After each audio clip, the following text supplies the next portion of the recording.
Selamat datang di channel yang tidak terkenal karena membahas topik yang kurang populer bersama saya, Stefani Humena. Pada video ini saya akan melanjutkan pembahasan mengenai fungsi sintaksis. Sebelumnya, saya telah mengunggah beberapa video yang membahas mengenai subjek, predikat, dan objek. Dan kali ini, kita akan membahas mengenai fungsi pelengkap dalam kalimat. Menurut Krida Laksana, pelengkap atau komplement merupakan bagian dari frasa verbal yang diperlukan untuk membuatnya menjadi predikat yang lengkap dalam klausa. Dengan kata lain, pelengkap merupakan unsur lingual yang dibutuhkan oleh predikat. Dan karena ini, banyak orang menyalahartikan pelengkap sebagai objek, ataupun sebaliknya. Karena keduanya hampir selalu berada di belakang predikat, khususnya objek. Namun begitu, terdapat perbedaan yang besar antara objek dan pelengkap. Fungsi objek dibutuhkan oleh predikat berverba transitif, sedangkan pelengkap pada predikat berverba tak transitif dan ditransitif. Dengan demikian, pada verba tak transitif, pelengkap berada di belakang predikat, sementara pada verba ditransitif, pelengkap berada di belakang objek. Jika Anda belum memiliki pengetahuan mengenai konsep verba transitif dan intransitif, Anda dapat menonton terlebih dahulu video saya yang berjudul Kata Kerja Transitif dan Tak Transitif. Selain itu, perbedaan mencolok mengenai pelengkap dan objek adalah kedinamisan objek yang dapat menjadi subjek akibat pemasifan kalimat. Sementara, pelengkap tidak dapat menjadi subjek jika kalimat dipasifkan. Contohnya, orang itu mendagangkan barang-barang bekas. Kalimat ini merupakan kalimat aktif berverba transitif atau verba yang membutuhkan objek, bukan pelengkap. Perinciannya, kalimat ini terdiri atas 3 fungsi sintaksis, yakni orang itu sebagai subjek, mendagangkan sebagai predikat, dan barang-barang bekas sebagai objek. Nah, objek pada kalimat ini dapat menjadi subjek, dan subjek dapat menjadi objek apabila kalimat ini dipasifkan. Bagaimana cara memasifkan kalimat ini? Yaitu dengan cara menukarkan posisi konstituen barang-barang bekas ke posisi subjek. Kemudian, konstituen orang itu dipindahkan ke posisi objek. Sedangkan predikat mendagangkan diganti dengan verba didagangkan. Sehingga kalimat ini akan menjadi barang-barang bekas didagangkan orang itu. Nah, keberadaan objek pada kalimat ini, baik pada kalimat aktif maupun pada kalimat pasif, adalah wajib. Tanpa objek, satuan lingual tersebut tidak dapat disebut kalimat, karena belum bisa memberikan makna yang utuh. Nah, kebisaan seperti ini tidak berlaku pada fungsi pelengkap. Contoh, orang itu berdagang barang-barang bekas. Mirip dengan kalimat orang itu mendagangkan barang-barang bekas. Bedanya, kalimat yang pertama tadi barang-barang bekas merupakan objek, sedangkan pada kalimat ini barang-barang bekas merupakan pelengkap. Cara mengujinya ialah cukup dengan melihat apakah unsur barang-barang bekas pada kalimat ini dapat berperan sebagaimana barang-barang bekas sebagai objek pada kalimat sebelumnya. Tentu tidak. Kenapa? Karena verba bermain pada kalimat ini merupakan verba tak transitif atau verba intransitif. Nah, verba ini tidak membutuhkan nomina sebagai objek. Buktinya, tanpa unsur pelengkap, kalimat ini berterima. Orang itu berdagang, sah, dan informasinya pun utuh. Misalkan ada yang bertanya, sedang apa orang itu? Atau di mana orang itu? Kemudian ada yang menjawab, orang itu sedang berdagang, sah. Berbeda dengan orang itu mendagangkan. Akan timbul pertanyaan, apa yang didagangkan orang itu? Ikan, baju, barang bekas, atau orang? Bisa saja, ya.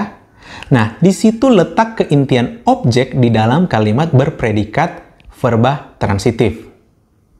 Nah, pada contoh kalimat orang itu berdagang barang-barang bekas, predikat yang ada, yakni predikat berdagang, merupakan verba tak transitif mana suka.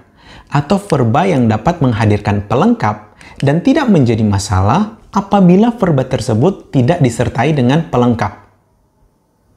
Terus, jika ada yang bertanya, apakah ada verba tak transitif yang harus atau selalu diikuti oleh nomina atau pelengkap?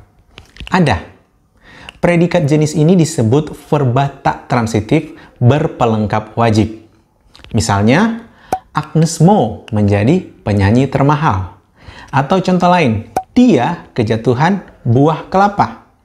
Nah, pada contoh yang pertama, penyanyi termahal merupakan pelengkap, unsur sebelumnya adalah predikat penyanyi, dan subjek Agnes Mo. Kemudian kalimat yang kedua, unsur buah kelapa merupakan pelengkap, unsur sebelumnya adalah predikat kejatuhan, dan subjek dia. Nah, masing-masing pelengkap pada kedua kalimat tersebut wajib hadir. Kenapa? Karena dituntut oleh predikatnya. Seandainya pelengkap itu tidak hadir, kalimatnya akan menjadi Agnes Mo menjadi ... Dia kejatuhan ... Ya, ada informasi yang hilang di situ. Ya, ada informasi yang kurang, sehingga keberadaan pelengkap menjadi unsur inti pada kalimat Agnes Mo menjadi penyanyi termahal. Dia kejatuhan buah kelapa. Nah, kalau dengan dua contoh kalimat ini Anda masih bingung untuk menentukan apakah fungsi sintaksis yang terdapat di dalam kalimat tersebut merupakan pelengkap atau objek, Anda bisa melihat posibilitas kedua kalimat tersebut. Apakah mungkin dapat dipasifkan? Jawabannya, tentu tidak. Kenapa? Karena kalimat hanya dapat dipasifkan apabila kalimat tersebut merupakan kalimat transitif atau kalimat yang predikatnya diisi oleh verba transitif.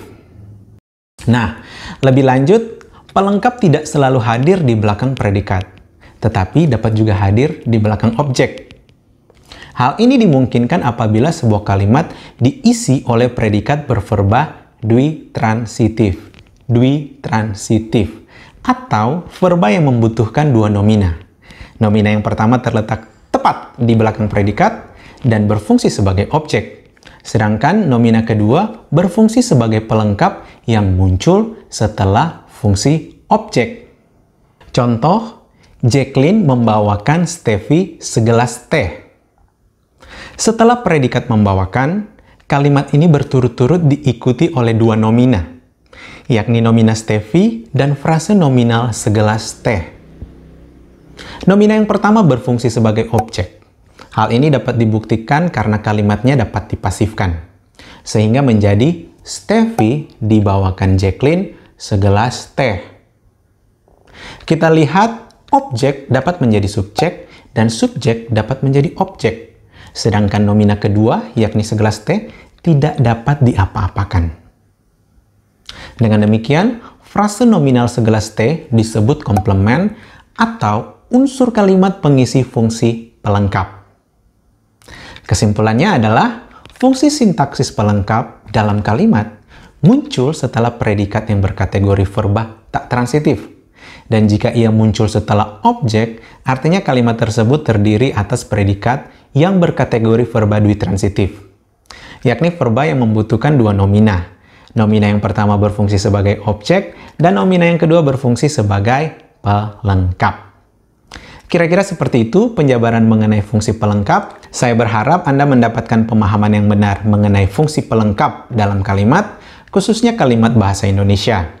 Dan apabila Anda menemukan sesuatu yang patut dipertanyakan, kolom komentar saya terbuka terhadap masukan, kritikan, dan koreksi. Stefani Humena di sini, dan kita bertemu pada video saya yang selanjutnya. Terima kasih.